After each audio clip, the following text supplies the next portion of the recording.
Hey everybody, it's Thursday. And welcome to this week's edition of The Night Bite. I'm Josh. And I'm Emily. And we are here tonight to start talking ice fishing, I think, or at least the Ice Fishing Expo. But we don't want to get ahead of ourselves, and so we're not quite there yet. It is still open water. It is fall. Not to point out something so silly, but I think on Tuesday we had brought up all the different activities that are going on in the outdoors this time of the season. Depending on where you are, there might be a hunting season open. I guess I don't fully know about that. Maybe some people do. There's Northern Lights possibly tonight. We keep hearing about that online, so go and check that out immediately after the show. It looks like it's getting dark. It's not actually dark enough yet, so you can hang out here with us this evening for the next hour, and then we'll all go and check what the Northern Lights are looking like. But otherwise, it is fishing season, and so that's what we've been up to. Yeah, I just got back from the workshop. Obviously Tuesday I was calling in remote. I was lucky enough to get a chance to stop by Lake Michigan and some of the tributaries. Did you go fishing there? I did. I casted 3 times before I got snagged up on somebody else's salmon gear, and it wrapped up my line, and that's okay. None of my stuff would have worked anyways, but I did get to see a bunch of salmon running. So that's going on right now. That was pretty cool. And last week we did some fishing, and it was kind of. But that was more local. That was not on your trip. So this is 2 different things, but that's okay. Sorry. No, that's okay. Got out of the car. Emily stuffed me in front of a camera. But that's the thing is around here, fishing has been pretty good because I don't know, we don't have those kinds of fish here, I guess. But our water temps are in the right direction for, I guess, fall fishing. I've already said that. But the low 60s is kind of where our water temps were at the end of last weekend. So this week has actually been pretty fair as far as temperatures. We've had some cool evenings, but fairly warm days. So I expect that the water temperatures won't be too far off. But I'm expecting quite a bit less wind than last weekend because that is what we were really battling. And so I think on Tuesday we talked about how we were fishing kind of the current seams of the lake. I know that there isn't a current in the lake, but there was so much wind that depending on what point and where you were oriented, it almost seemed like there was. And so when we were able to float our bobbers kind of through those places, that's when we were catching fish. We did also find, I guess, a little protected spot from the wind, a little back hole, and we found some fish there too. And we were just kind of fan casting, I guess, in those instances. And we were using 2 different baits. Yeah, it was pretty interesting that we were able to catch fish off of shallow structure and do a little basing fishing at the same time, which tells me that there's still a lot of transition, that they're still in that transition mode. Not all of them are out deep, but not all of them are out shallow either. So just try, it's a good time of year to try everywhere. Well, and you were ultimately using kind of a bigger twisty tail bait, and I was using kind of an average size of 2-inch minnow bait. But the funny thing is that didn't make a difference whether the action or the size of the bait. We were catching very similar fish in very similar ways. So that was a fun thing, and we look forward to updating you after this weekend. So with that being said, we have been spending the last Tuesday and Thursday preparing for actually the Ice Fishing Expo. So we are so excited. So many of the different vendors that we are going to see there, we have been bringing on the show. We've been talking about these products. Oh, Ryan, are you coming? I do always love bumping into you at expos. That is so fun. Yeah, everybody go check out Ryan Ebert art. He does a bunch of Instagram. Check out his website. He does some great stuff. We have one of our favorite pieces is the crappie transition art mount decoy transition, whatever you call it. A video That's at the Wisconsin Fishing Expo. Prominently displayed in our living room. Everybody loves it. Oh my goodness. But many vendors kind of like Ryan. We are talking to Ryan. I don't know if we're talking to you, so I'm sorry to say that. But lots of different vendors we're talking to. And I guess maybe the guru that can answer this question is actually behind the scenes. So let's bring him in. Don Kirby, thank you so much for being here. Hey, thanks for inviting me. I really appreciate the opportunity. So you are one of the masterminds of helping put this expo together. I don't know. I hope that's a fair way to put that. And before we get into it, I guess, do you know, is Ryan Ebert coming to the Ice Fishing Expo? Oh yeah, right. Ryan was one of the very first people to get his contract in and get renewed. Well, so at our spring show in Madison, he's got an even bigger booth.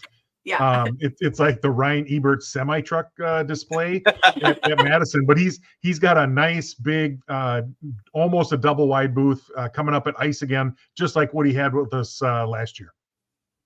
That is awesome. And hopefully we will be talking to Ryan at some point. If not, then definitely at the expo, because it's a really fun booth to stop at. But Don, I guess you are our guest of honor this evening. So can you tell us a little bit about yourself?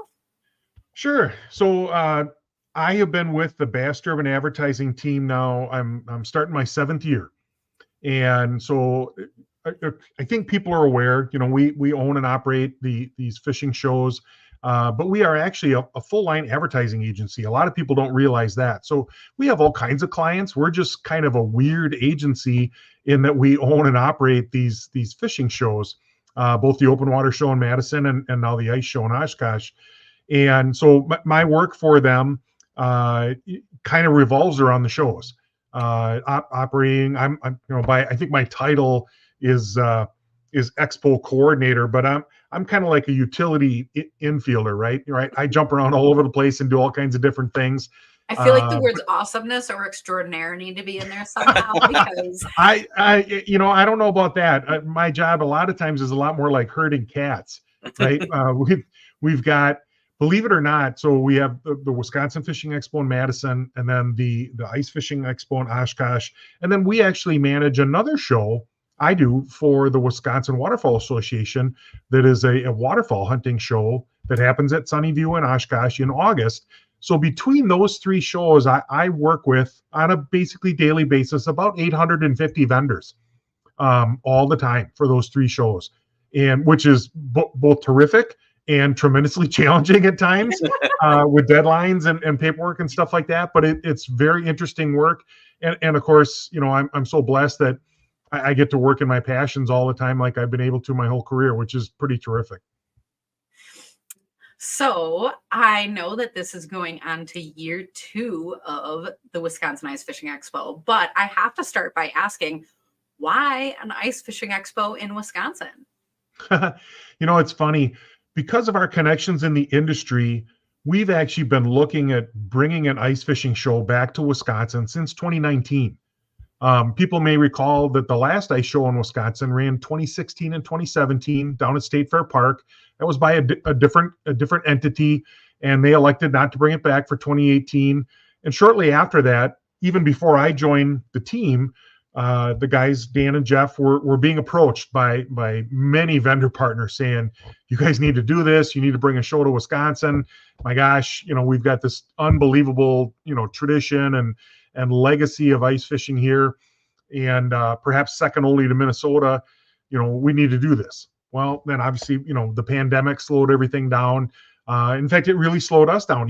Even post-pandemic, when we began working on this in earnest in 2020 and 21, we ended up having to delay a year. I think that's no secret. We originally thought that we were going to do this in October, and we went really far down the road towards doing that, and then kind of realized that, in part due to the, we always hate this supply chain disruption, right? It got to be like a swear word, supply chain. But it really tore us up, and partners weren't going to be able to have things, in time. So we decided, rather than doing it poorly, we were just going to wait. And we did. So we waited 14 months, and hopefully people that are, listening to us today were at the show last year in December, but we just totally tore the cover off the ball. The response from the outdoors people of Wisconsin and maybe Illinois and maybe even beyond was just terrific, right? We had more than 12,500 people come through over the course of 3 days. We basically kind of outgrew our venue day by day. And I'll make the apology right now. If you were one of the people, and unfortunately there were too many, who waited too long to get in or got caught up in traffic snarls and things like that, we're sorry. We never in our wildest dreams would have imagined how many folks wanted to come join us. And, to that end, we started, shucks, it was Saturday of the show that we were already trying to figure out, okay, what do we need to do differently? What can we do to improve the process? And I think our team has done some really good work. We may find new problems this year, but we definitely are not going to have the same old problems because of the changes that we've made. Okay, so I love the way that you put that because it was, you very nicely acknowledged like traffic and yada yada and things that people brought up. But the other thing that you brought up is something that I was going to never actually admit to people. And so I'm going to, even though we're live on air, is because here's why. We love to do the live and bring the expo to the people who can't be there, and little snippets, and sometimes it's fun to like do the entrance line, people coming in, like I don't know, people wave or kids are excited or whatever. I don't know, you never know. I know that's not like the most riveting video, but when you're at home and you're watching, I don't know, it's kind of fun. But here's why this is important, because I know this sounds silly, but we went out there and we started videoing the line. Was this Friday or Saturday? I guess I don't even remember. It must have even been Friday. Yeah. Because I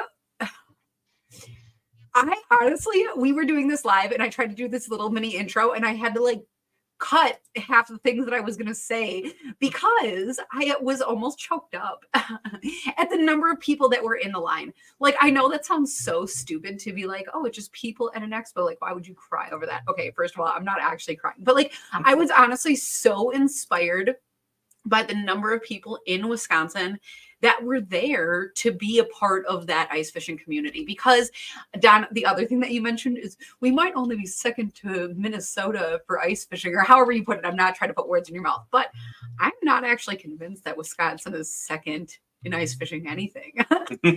So I'm not trying to bring on a state war. I mean, that's not my point either. But I'm saying there is so much I'll start love. a state war. No, there's so much love for this sport in this state. And I think that a lot of people don't do traveling to the other expos and stuff. There's lots of other great expos and lots of great places, but to have something so accessible in Wisconsin, I think just people really shut up for that. And I, like I said, was so inspired. Yeah, for sure. I think as we went down the planning process, some people in the industry were super excited that we chose Oshkosh, which by the way, I should step back. We toured every single venue in the state of Wisconsin that you could have an event like this during 2020 and 2021. We did all of the due diligence that you possibly could, and then did a bunch of market research, which is, of course, that's the kind of thing that advertising agencies do, right? To kind of fall upon where we ended up. And obviously people loved it, right? We didn't go to Milwaukee. We didn't even go back to Madison. We came to Oshkosh. And as a person that only lives, about 30 miles away from the venue, that was a very wise move. Obviously, Oshkosh and Lake Winnebago is a cultural icon in terms of not only open water fishing, but ice fishing. You have the basically world famous sturgeon spearing fishery and things like that there. But it also ends up being a really easy 90-minute drive from a ton of people. And that could be almost all the way nearly to the UP, to all, La Crosse is not too much farther outside that 90-minute circle, and Madison and Milwaukee and even the north side of Chicago and beyond. And so, because of the easy freeway access, because people understand, tons of folks come to Oshkosh for all these other festivals and activities there. It's kind of a known deal, and it's worked out terrifically for us. And we're super excited now that, we kind of executed maybe what might have been our 5 to 7 year plan in basically year 1.1. And so we're going to be all set to be able to do this thing for a real long time, as long as people want to have us at a venue that's going to be able to support us no matter how cool we want to get. Mm-hmm. Oh my gosh, that's so fun. The other thing that I'm going to mention, because, I feel like it's perfect timing, is Oshkosh is actually a wonderful place to be. And so many of the vendors and the expo attendees last year, the number of times I heard, wow, Oshkosh is great. And I kept wanting to say, like, don't sound so surprised, people. Like, because I know if you're from far away, it's like, what's Oshkosh? But it is really like a local place that's like pretty awesome. The restaurants people loved, I don't know, wherever people found. But the nice thing actually about being at the EAA grounds, and I hope it's okay to throw this in, but when the expo ends each evening, I want to say that there's also like a Christmas light show going on. And so the nice thing is this is something that you come and do with your family, right? You make a day of this and it's an event. Oh yeah, well, to your point, Oshkosh is kind of a city of festivals, right? There is a ton of lodging, a ton of restaurants, from the classic supper club experience to chain restaurants to almost everything in between. But then, yeah, you're absolutely right. This Festival of Lights thing, which forever, like for 30 plus years, was in a park right on the lakeshore. And like I even took my family to it. My wife works in Oshkosh. I remember taking the kids there when they were little, and it was amazing. Through this weird series of events, they had to move it temporarily because of a construction project, and so it went to EAA temporarily last year, and of course it blew the doors off with even greater access, and you can see it from the highway. And so now they've got a 5-year contract, and so EAA is such a sprawling area. And for folks that may not realize, I mean, it's a full-blown airport, right? It's a giant airport, and so even though these two events will be coexisting within a similar area, there'll actually be separate entrances and everything else, so there won't be any issue that way. But you're absolutely right. If you choose to take the second shift to make that your expo experience, you definitely could roll right on over and check out what is. This is not like some minor, like, oh, Cutie Pie takes you a minute or two. It takes like a half an hour to drive through this light experience. It's just wild. They are really, really into it. That's funny. It makes me feel like I should try it this year. Okay. So back to, I guess, the expo itself, because it is a whole, I guess, event in itself. So how do you attract all of those awesome vendors? Like, how do you go about building an event like this? Yeah. So, and you guys are intimately familiar with this, but building an event like this is actually almost a 14-month project. And the first time was more like 26 months. But in a typical year, in fact, we're already working on 25, right? In terms of preparing contracts and getting things ready and your venue squared away. But then as we built this event from scratch in year one, we did a number of things, right? First, we invited all of the vendors that would be appropriate from our current vendor community and said, hey, you're a great partner. You do this in one way or another, right? You might be a rod company, so you do open water and ice, or you might, we have some ice vendors that exhibit at our spring show, or apparel companies, things like that. Those that have duplicate efforts, those were the first invites because we're very loyal to our partners. And then we kind of used our industry contacts, you guys included, to start, making the word out there. And then, did internet research and Facebook research and good old letter writing and stuff like that to get the word out. But I'll be really frank. Even within the last week, even this week, I was contacted by 3 different companies that would all be great Ice Expo vendors that are like, I just heard about your show. And now in a couple of these, they were from out of state, but they had heard, wow, you heard you guys, started out a great show. I want to be a part of it. How can we do that? And so we're very fortunate now. We're kind of almost entering that word of mouth phase, where our reputation as good operators, as good partners, is beginning to precede us, not only in the spring show, which we've enjoyed for decades, but now on the ice side of things. And me, for myself, that makes me proud, right? Because I'm kind of the forward-facing person on that. And we hope that we're offering excellent customer service, not only to our customers, to our attendees, but to our vendor partners as well. Because if we do that, and if they have an experience working with us, they're going to come back and they're going to tell their friends, and that's how it builds. Okay, and I'm done. I'm so glad that you said that, because when we started out this, well, maybe I did this off air, but I was trying to decide what title to call you. Extraordinaire, Sir, Esquire, Awesomeness. And it's because, like, honestly, when you talk about customer service, Don, you're one of my favorite people, like, to work with professionally, but also just like secretly in life. Like, you are just like a wonderful person. But I mean, why that's relevant is because when you are helping run this expo and you can be like a friendly face, even in a crazy expo, and be like pulled together, like have paperwork, things organized, ready to go, things run smoothly. That's what takes that tension off. And that's important because, in my opinion, and Josh's, we've talked about this a bunch of times, one of the most important things about an expo is something that you can never set up. It's something that you cannot plan for, that you cannot do, that you cannot create. It is literally just like the air when you walk in.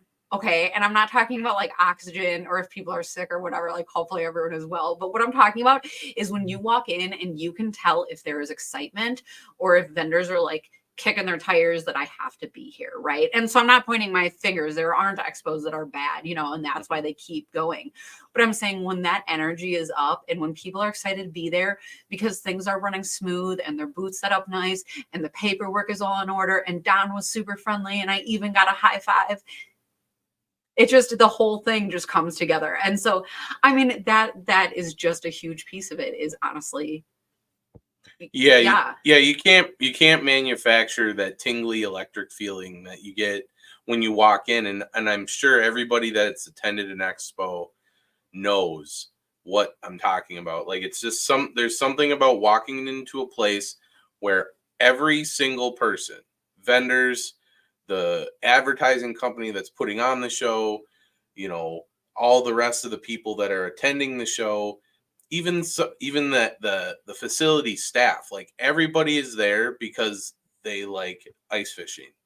And you don't get to do that every day of the year. You get 3 days out of the year. And that's what really makes this so special. And last year, I think it was one of my favorite experiences because the vendors and the attendees were so happy. And sometimes it's like so crazy that the vendors don't get a chance to like talk enough with their customers, or they don't get really a chance to touch base with the people that they see all winter, because they travel around as like a group of people like the whole time, and so they get to talk to each other.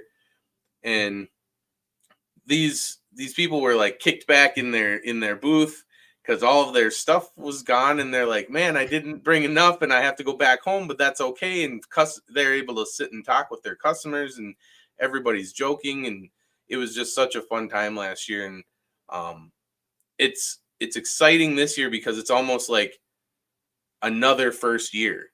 You're exactly right. It's very much the feel that I have. For better or for worse, we're kind of starting it from scratch all over again, with I guess maybe even higher expectations, right? Because we know we can do it now.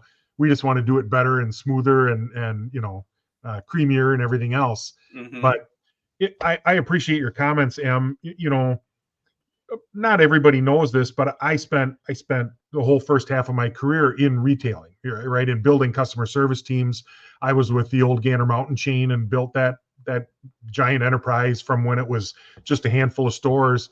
And our team, way back to, so I was actually on the Milwaukee Journal Sentinel Sports Show advisory committee back in the 90s. And so worked on building shows even back then and trying to give guidance. But our team exhibits for our clients at other shows. So we very much have firsthand experience on the other side of the table, right, as our vendor community. And I think that keeps us humble. It keeps us honest. We know what kind of experience we want them to have, because sometimes we've had it and sometimes we haven't. And so, you know, it keeps us very honest in terms of how we want to treat our partners and how much we value their participation. Because, you know, obviously I think I'm at 112 vendors now for the ice show, which is crazy, by the way, right? That's like 40% more than last year. But it's without those partners, there is no expo, right? We're just a few guys with the help of Crappie Junction. We're not even a shadow of a show without all those partners. And then, the third leg of the stool is the tens of thousands of people that come out to check it all out. We were hopeful that we were going to have this innovation and have an October show. That didn't work out, but some part of me loves where we ended up, because in the second weekend in December, to your point with the Christmas lights, as a recovering retailer, there is just a little bit of magic in the air, right? We are, we're basically building a mall for 3 days in Oshkosh, completely devoted to ice fishing. And I guess I'll toot our own horn, and you guys know this in spades, but I sometimes people are still surprised. I could have sold this show out in April and May if I was willing to let window companies, gutter companies, and siding people in. We are all wheat. There is no chaff. The farthest outside our theme, and it's not outside the theme, but like partners like Ryan Ebert that are incredible artists in the craft, he's arguably the outside edge of our target, right? Ryan is not actually building augers, ice shacks, and rods, but he's as far off of the target as we get. Yeah.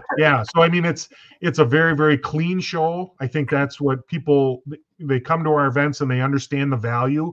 We're going to hold out. We're going to take the hard road and make sure that the exhibits that are there are terrifically spot on to the theme, and that you end up, you're going to pay a few dollars to come and visit us and a couple of bucks to park. You're going to forget that money you invested in seconds when you come in, because you're going to see displays from huge manufacturers, right? The icons of the industry.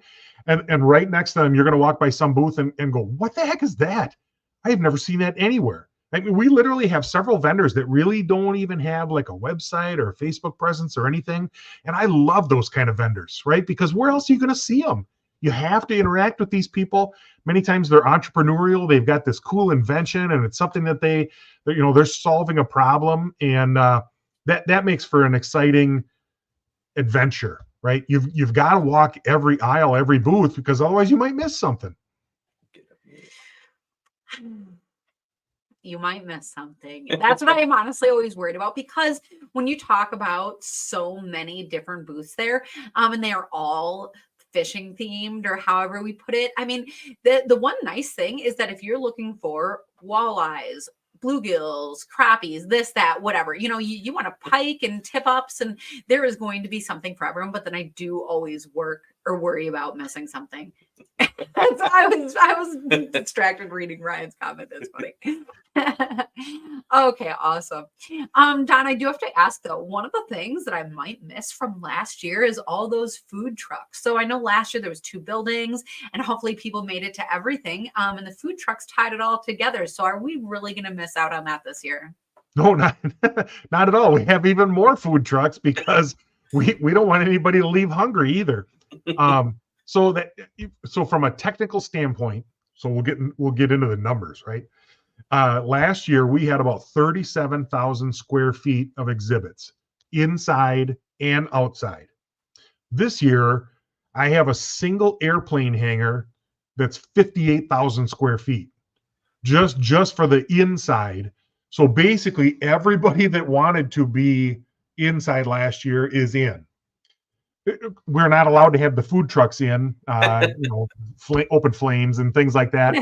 So we have even more. We have every food truck that was with us last year, and we've added more to be able to feed the masses, the throngs, and they will be in an area adjacent to, but outside. We've already got some really exciting exhibits for outside as well, and I'm still working on a few more.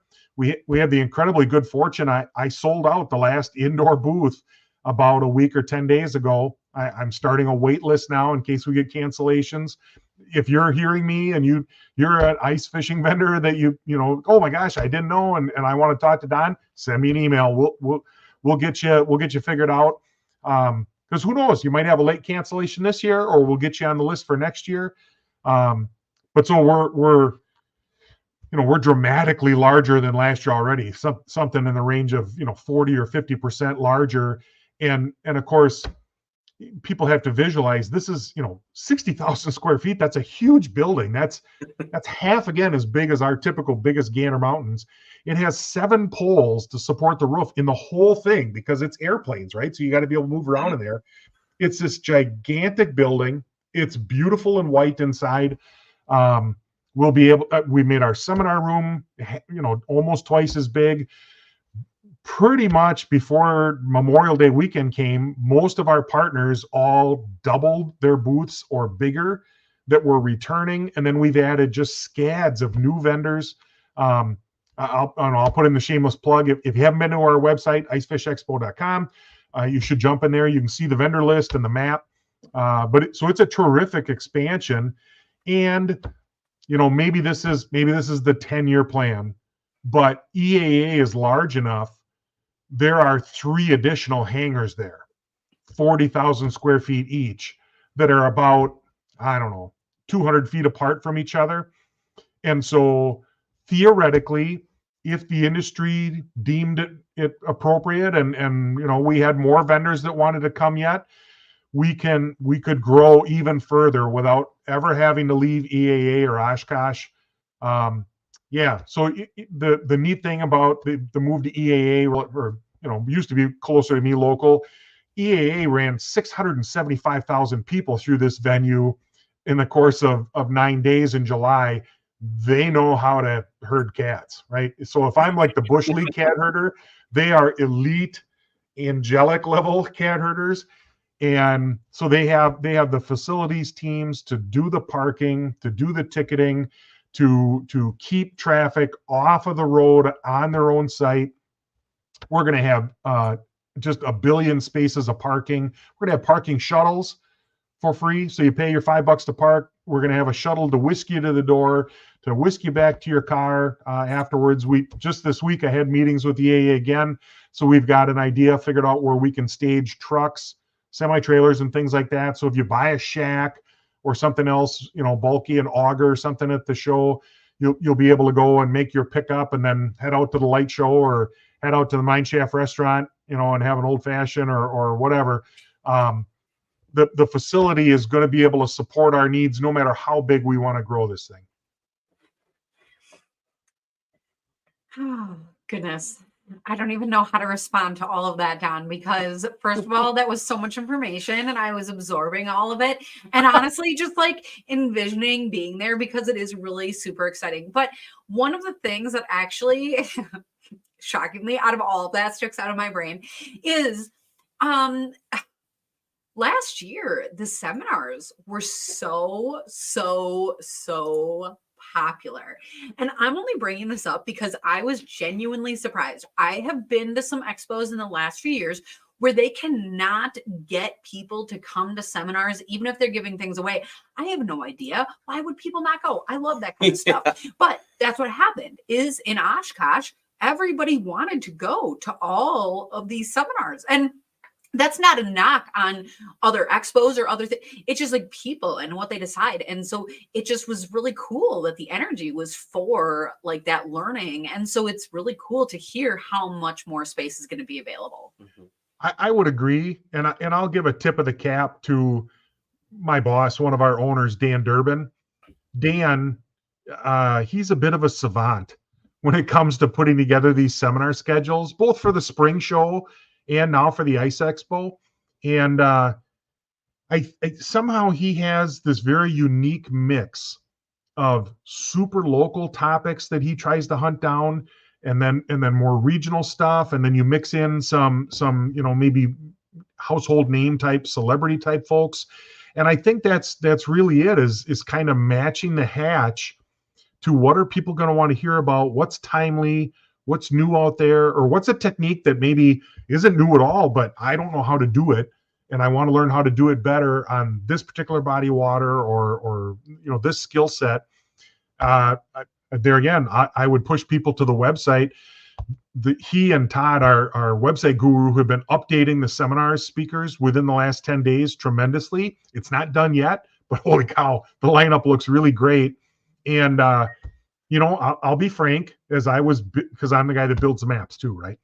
So as I was building the map for last year, I had been to to a large ice fishing expo slightly to the west of where I grew up in Chippewa Falls several times over the course of several years planning, and I reviewed their seminars area and observed that they typically had between 100 and 110 seats available.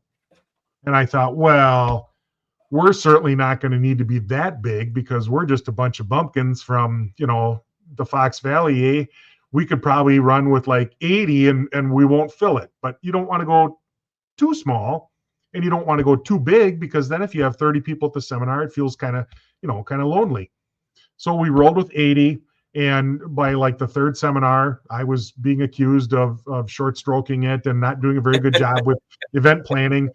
And so this year, our seminar room, I think, holds 120. I went 50% bigger, and then we've got room for standing room only. So we should be able to have 150 folks in there. Now, you guys know at our event in Madison, sometimes we have 400. Yeah. We are not currently planned for 400 in our seminar room at the Ice Expo. But yeah, I think from the work that's already been done, people are definitely going to want to plan their visits around some of the seminar and learning opportunities that are available, because it'll be an integral part of your day, to be sure. Well, I guess, and on that note, it's worth a really quick shout out to the Wisconsin Fishing Expo that is every year in Madison, because one of the highlights of that show for me is that there isn't just one seminar room. There's four or six. Four. Yeah. And so the thing is, like you're saying, there's one for 400, or there's smaller rooms available, and there's a mix for everything. And so I think like that's one of the cool opportunities for the future, is that like, even though, well, right now, is there only one seminar room? Yeah, I just still to set it up with the one, we're still in that walking before we run phase. But the good news is we have the flexibility to continue to add on if people want to continue to grow this event.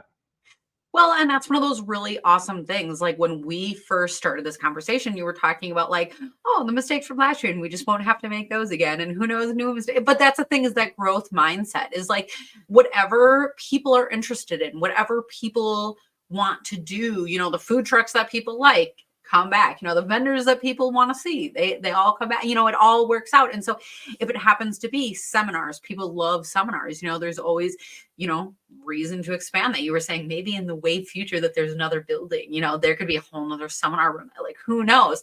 But the cool thing is hearing from people at home, like, what is it that they come to see? What is it that they do at the expos? Are you bringing your family? Are you refilling your tackle box? So I guess I'm throwing this out there as a little like prompt. Like if you're listening to this, if you're watching, what is it that you love about the expos? Because I honestly can never decide between those things. And the seminars were a surprise for me that people loved it so much. So, I mean, I do, but I love that they do too. No, and I think that's an excellent point, Emily. I mean, we pay attention to our social feeds. I mean, we count comments. We try to be reactive. We are, and I guess this is we are not a giant faceless corporation, right? You guys know, all of us on the team, we are all Wisconsin guys. We've lived here our whole lives. We are all sportsmen and anglers ourselves, and it just so happens that because of our work, we happen to have these connections and some experience to be able to bring this together. And yeah, we're very reactive. We want to continue to make it what people want it to be. Hopefully we've made some good moves this year that people are going to love. And I'm sure there'll be some things that people are like, you need to do this. And so we'll get cracking on that and continue to pivot and polish for next year. Well, and I think you bring up a good point, is you guys are definitely not a faceless company. And Don, you run the socials for both expos, and you are very easy to get a hold of through that. So if people have requests, like you can write it. Flooded on social media. I'm kidding. You can write it. You could write to the page, yes. and like you guys respond fairly quickly, like as time allows. But that's one of the best parts, is that you guys make this show available to the attendees almost to the point of like customization. Like they can put input in it. It might not happen this year, right? Because you're talking about a a 14-month build period, but like, Right. just know everybody out there, everybody attending this show, like, your words are heard and they always get taken into account. And that's one of the best parts about this show, is it's so interactive. Yeah, no, I definitely think, I think that's one of our strengths, is that we are able to pivot, because we are not, we're not some giant company out there that your words just go into an echo chamber or never heard. We read all the stuff that comes in, the hurtful stuff and the great stuff, and so I guess the good news behind that is that we are interested. We want that feedback, and we're trying very hard to listen to and be good partners to our vendors, and we're trying very hard to listen to and be good partners to our customers, because without either one of those, we have no business. We have no event.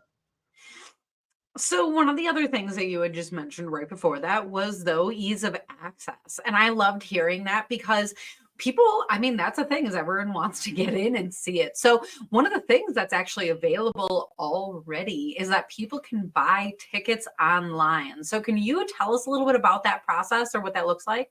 Yeah. So we use a company called Ticket Spice, which we've used now for a number of events. Works out very, very well. It's incredibly intuitive and easy. There is a link right from the webpage. I don't want to overstate it, because to your point previously, Emily, we're kind of starting again. But in the past, for our other events, typically it will speed your entry process somewhat if you have ticketed in advance. You can also pay for parking in advance, which is $5 this year, but includes the free shuttle service. So the upside of EAA is that, I forget the number, but it's some crazy number. Like, when we're meeting with EAA, we're like, what's the parking situation look like? He's like, well, after you get past the first 24,000 cars, it starts to get a little trickier. And I'm like, okay, I think we're fine for this year. Then we'll roll with that first 24,000 cars, and then go from, you forget you're dealing with a team that their good days in July for their event are 85,000 people, 100,000 people for their air show. And so no matter how great our response is at ICE, we're going to be fine, because we've partnered, it's like we went and got our big brother to help us in the fight. And so they're going to be able to make that process very smooth. Advanced ticketing, first, I guess I'll throw it out there. It's kind of a cool Christmas gift, if you don't mind giving somebody something early. I love experiences as gifts. I think that's very trendy right now. And so our price point ends up being kind of a nice, early Christmas gift for somebody if they're into that sort of thing. But I would also anticipate that it might speed your entry process just a little, but I don't want to oversell that, just because it'll be different again this year. Who knows? EAA might be so fast that they can process your cash on the spot just as quick as they can, in advance. But to be clear, you can buy tickets because we get that question fairly frequently now that we do offer advance. You absolutely can ticket on site. I've seen some people express concerns on the socials when we talk about a sellout. That's just from vendor space. We will not sell out a day or the event. We have the flex. I suppose there's a point where the building fills up, but we're not gonna get to that. I'm not gonna take on tomorrow's troubles. These are big facilities with very professional teams that'll be helping us with we're gonna have more parking attendants than ever with this team that's used to parking 20,000 cars. So if we've got 2,000 or 3,000 cars on a given day, we're going to be fine, because these guys are the pro jocks to help us make it a much different experience than last year, which is paramount for us. And I'll share, my own son didn't get to come to my show last year. He turned around. He got jammed up in the line back to the freeway, and he said, Dad, it just wasn't worth it to me. And that was like, here, not only because it was my own son, but I think if Blake wasn't committed enough to come, how many other people had that experience who weren't motivated like he might have been? And so, I guess that's my appeal, is give us another shot. We've made some great changes, and we're going to make it better this year. We want to have everybody come and join us in the house, and see all that there is to see. We're very confident that the changes and improvements we made, the good news is that from Sunnyview to EAA, it's maybe 4 miles south. It's just the other side of Oshkosh. It's literally the other side of the Butamore Bridge for those that are familiar with the area. So we didn't move very far, but in terms of the capacity of the venue, we entered another universe.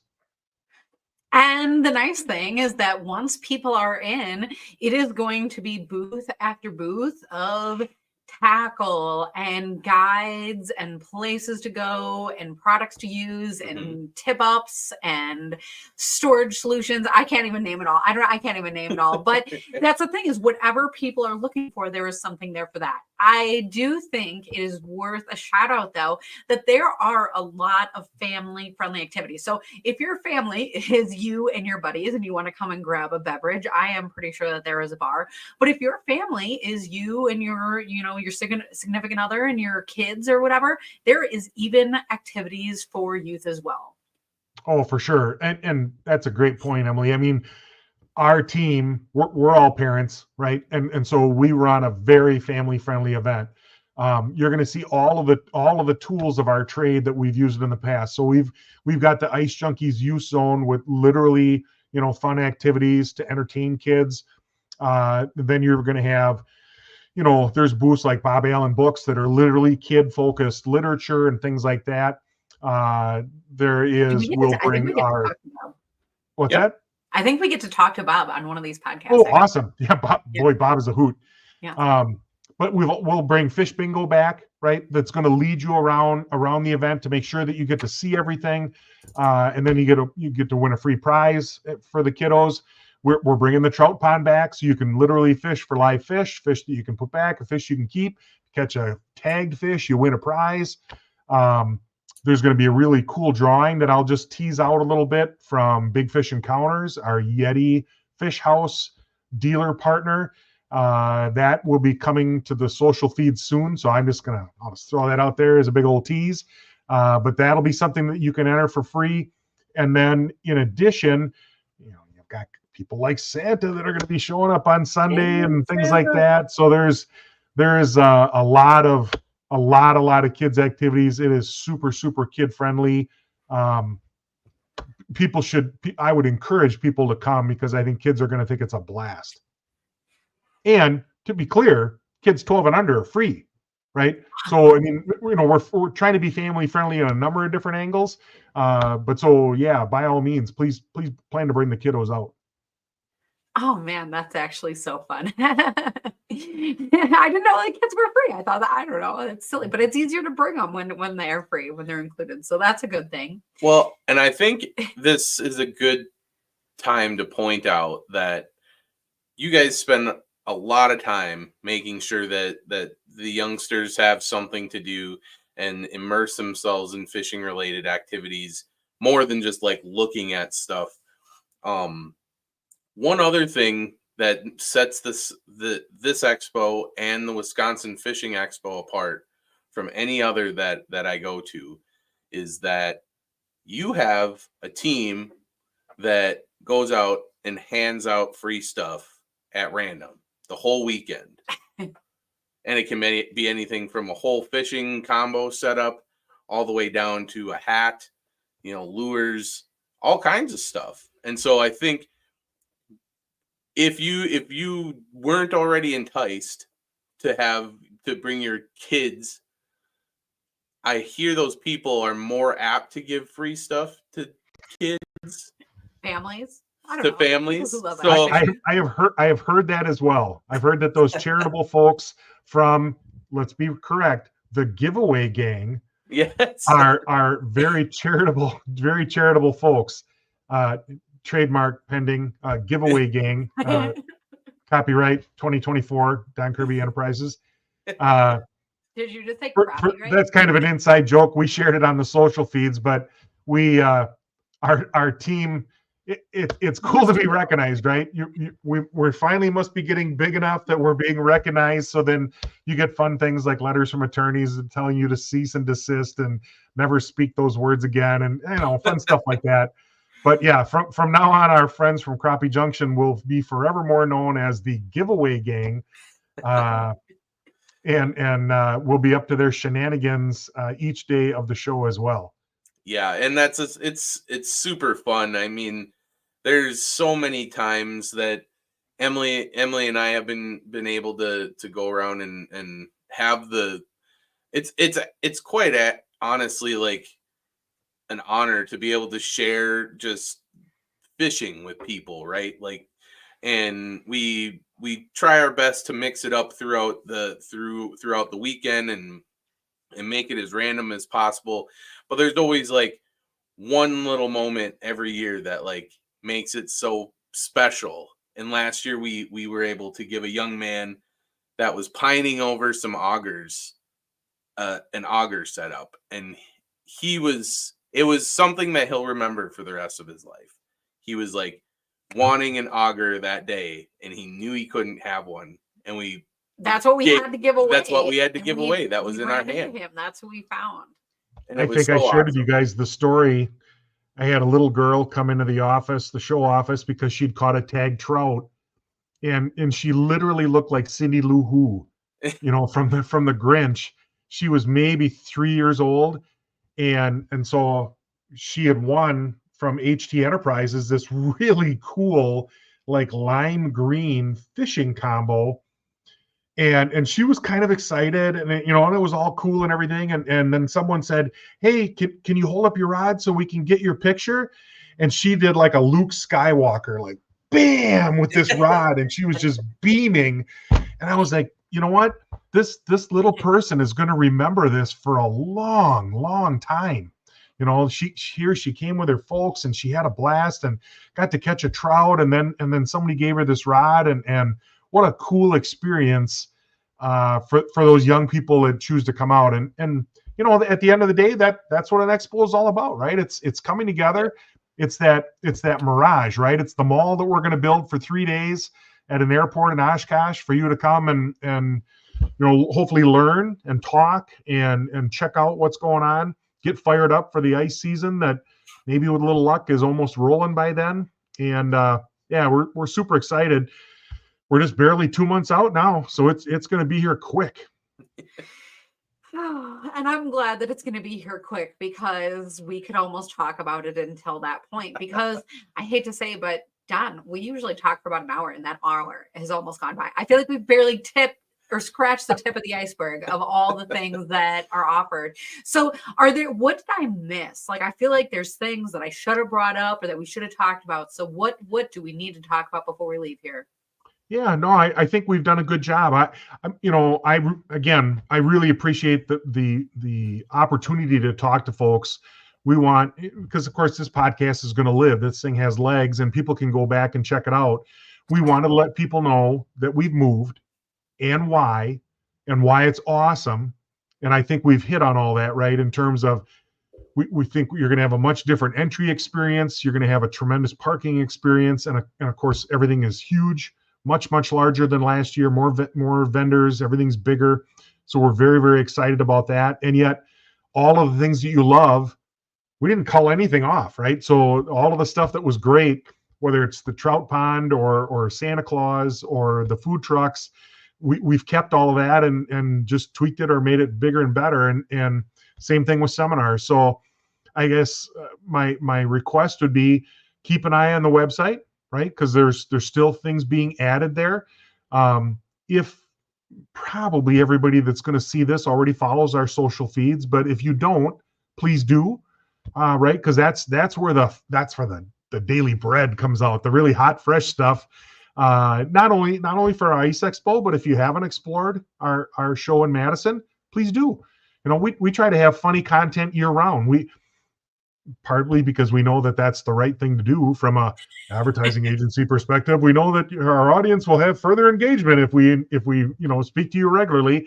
So we try to make it fun and interesting all year long. Follow our social feeds. And I guess on behalf of our team, for you, Josh and Emily, thank you so much for bringing back this incredible series, twice a week for all these weeks ahead of our event. We are blessed to have you guys be willing to do this and to offer this opportunity for everybody to, it's like a slow burn, right? But by the time the show is here, people are going to have like a dozen, 15 people that they actually want to go see because they already heard them on the podcast, and that's a pretty awesome opportunity for our event for sure. Well, I'm blushing, so thank you for the compliment. But I do have to say that's almost a perfect segue into what I was going to say next is, aside from tonight and all of this really great stuff, you can tell that people are excited. And we do have, gosh, I haven't counted, but between like 10 and 15 episodes of different vendors that we get to talk to. So, lots of different products, lots of different people, lots of different things, anglers of all ages, like you mentioned, Bob's books and all of that. So some really, really great stuff to come. Something that I should have prepared you for, Don. But I have this vision one day that I know on these podcasts, maybe we could once in a while give out a free ticket or two. So I'm not going to put you on the spot. Maybe we can talk about that later. But I don't know. I'm just thinking maybe if people are getting excited, maybe we can get them a little bit more excited. So I don't. You're nodding. This is perfect. So yeah, no, I cannot do that on the spot, but I can get cracking on that. And that's a code type thing that I will hit up the boys about and see if we can get that figured out for you. Maybe that would be awesome. Maybe for like I was going to say like our top 5 episodes leading up to I'm not trying to pick brands, but like as we get closer, people are going to be excited to get there, to be there. So we'll see what we can do to help encourage that along. And I guess as far as all the things that we talked about tonight, if you are listening to us live, then thank you so much. And that has been so fun. But if you are listening to this after the fact, you can still go and put your questions and comments and things in that comment section, because social media is pretty good to pass on those notifications, and we'll still go back. We'll still respond to them. So if that is a question about the expo, if that is a question about one of these products or things that we're talking about, post it in there, because we're here to talk about that. And we are so excited that not only are we going to get to talk about that here, but then we are all going to get to be together in December and see that in person. So Don, can you remind us the dates and the times and the locations and the nitty-gritty invitation details? You bet. So this year's event will be Friday the 13th, the 14th and 15th. Show hours are, now this is going to be good. See how hot I am. 1 to 7 on Friday, 9 to 7 on Saturday, and 9 to 4 on Sunday. Not too bad. Put the website down. You're right. I love it. So you've got each day, 12 and under are free. Entry is $10 and parking is $5 for the carload. And with that comes the free shuttle. We've got shuttles set up with Cobus and bus service, both conventional and disabled accessible.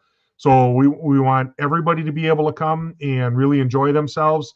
The venue is absolutely terrific, and keep an eye on the social feeds and on our website, because we try really hard to keep that stuff up and fresh, and there's a ton of information in there, including even stuff like frequently asked questions and things like that for folks. Over the next 30 days, you'll see more maps. Just got new stuff from EAA the other day, informational things that we'll post on there to help folks find their way into the grounds and whatnot. And we're super excited. 60 days is going to go fast. Yeah. Yeah. Oh, Don, I'm excited to see you again. Yeah. Now you guys moved way up there in the Anago. I can't just pop over anymore. Right. Oh my goodness. Yes, you can. But anyways, thank you so much for being with us tonight and talking about all of this and having so much fun with us. Mm-hmm. We are so excited to be there at the expo. Yeah, no, I so much appreciate the opportunity. I was pleased that you gave me the invite. This is a terrific opportunity.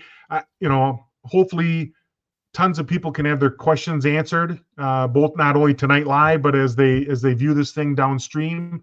And we covered some really great ground, far more in detail than I typically get to talk about when we're doing media work. And it's great. I think it's another way for people to feel close to the show, right? They understand, how's the sausage made? What are those guys up to? What are they doing? And we're kind of an open book. We are not some We're not a bunch of guys in New York City. I live 14 miles southwest of Lambeau Field, right? I mean, we're Wisconsin guys doing Wisconsin stuff. And we certainly hope that everybody feels very welcome, very invited. Please come and join us in December. I do not think you will come away disappointed if you choose to join us in Oshkosh. That's awesome. That is awesome. I couldn't have said it better myself. Nope. So, man, thank you for that. To the people at home, thank you for being here as well, because that's always a big part of the fun. And we are looking forward to seeing all of you guys at the expo too. So whether you were here live with us or not, you can be at the expo.